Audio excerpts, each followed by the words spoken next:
What's up, everyone? A lot of you have been asking for a speed test of my Google Fiber network. So I'm finally able to deliver that to you guys. So let's get started. I am on my 2013 iMac, as you can see over here, using Mac OS Sierra. So pretty fast computer. That shouldn't make a difference, just so you guys know. The display resolution might be important later on, but let's get into this. This is Google Fiber's own speed test. So we'll start off with that, then we'll go to speedtest.net, and then we'll test out a 4K video. So let's get started.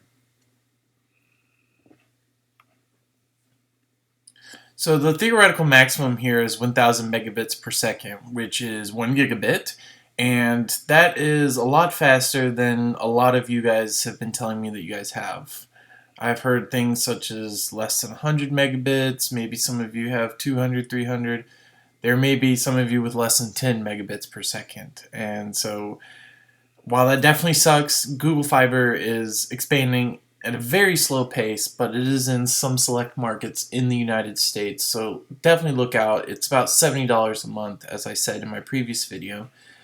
As you can see here, I have 842 megabits down per second and 932 megabits per second up. And now the reason the download might be a little lower than 1000, and same thing goes for the upload, is there is noise in the network. And there also are other gadgets that are using my network as well. So they may be taking up some of the bandwidth there. And then we also have a 5.4 millisecond ping, so that's also very good. Let's try it on speedtest.net. So for speedtest.net, there were some issues with the website, but as you can see here, I'm getting about 1 millisecond ping, around 700 megabits per second download, and 936 or 937 megabits per second upload. The download is a little bit slower here. There could be some differences as far as what was happening at that time, or perhaps there's some different measurement going on from speedtest.net. Either way, 700 megabits per second versus whatever this 800 was, you're still getting blazing fast internet there. Next, let's try watching a 4K video on YouTube. And let's do this Beauty of Nature.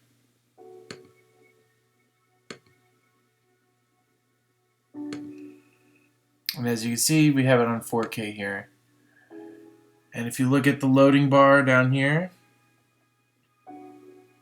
it's definitely keeping up. Now, the way YouTube buffering works is it does not buffer the whole video at once, because that would be a waste of resources for YouTube. Imagine loading the whole video all at once, but that viewer only watches the first 20 seconds. So YouTube does a progressive buffering where it'll only load the next 5 or 10% or so. But it's definitely keeping up. It has a good 10-second lead here, and I would imagine if I scrobble to, let's say, 11 minutes, it immediately plays. That's how fast it is. We'll try it again here at around 22 minutes. And that's less than a second of loading time for 4K video, which is just absolutely ridiculously fast.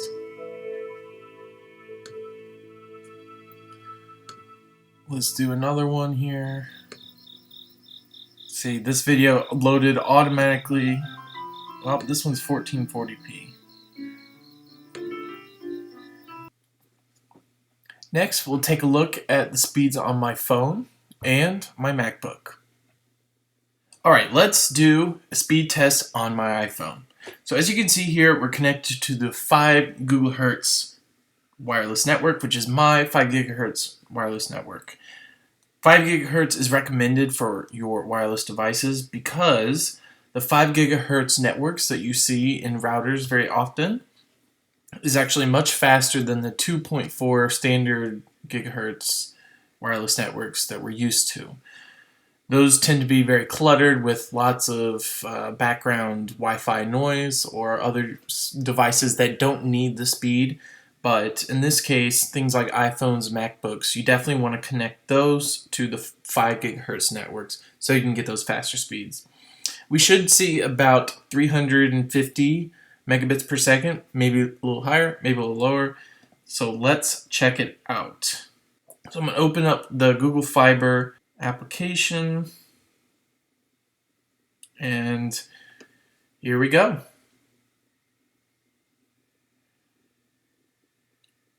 So we're getting about 240 down and 200 up, 246 down. So those are actually very good speeds. I have seen as high as 359 when I was testing before this video. I actually got that yesterday. But anywhere from like 200 to 300 you're probably going to see. And at that point, you're not going to really notice the difference because you're on the iPhone or on any kind of phone, Android, doesn't matter. And the speed's so fast that the phone itself, the hardware, becomes the bottleneck. So these blazing fast speeds, you're only going to notice as fast as the actual phone can render the screens or load the pages and so on, because that takes graphical and processing power as well. And last, we're going to do a speed test on my MacBook, which is using the 5 gigahertz network, as you can see right, get in focus right there.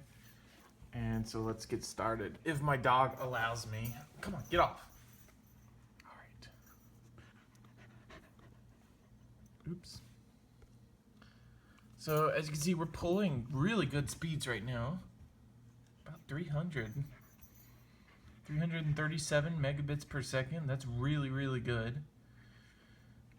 And 389. Wow. 389 up, 337 down. And then we have a 9.6 millisecond ping. So there you have it, guys. That is a speed test on all of my relevant devices for Google Fiber. You guys have been asking for this. Basically what you're going to see is about 300 or so megabits per second down on wireless devices as well as up. And then on any wired devices you have, which I actually have my PS4 wired because the network card on that is so crappy, you're going to see the actual full gigabit down and up. But that, of course, depends on how much bandwidth you have left after your wireless devices. So if you guys like this video, please give it a thumbs up and subscribe if you'd like to see more. Please comment and let me know how fast your speed is and where you are, and we can all compare and hope for one day that Google Fiber will cover the whole planet. Until next time, I'll see you guys later.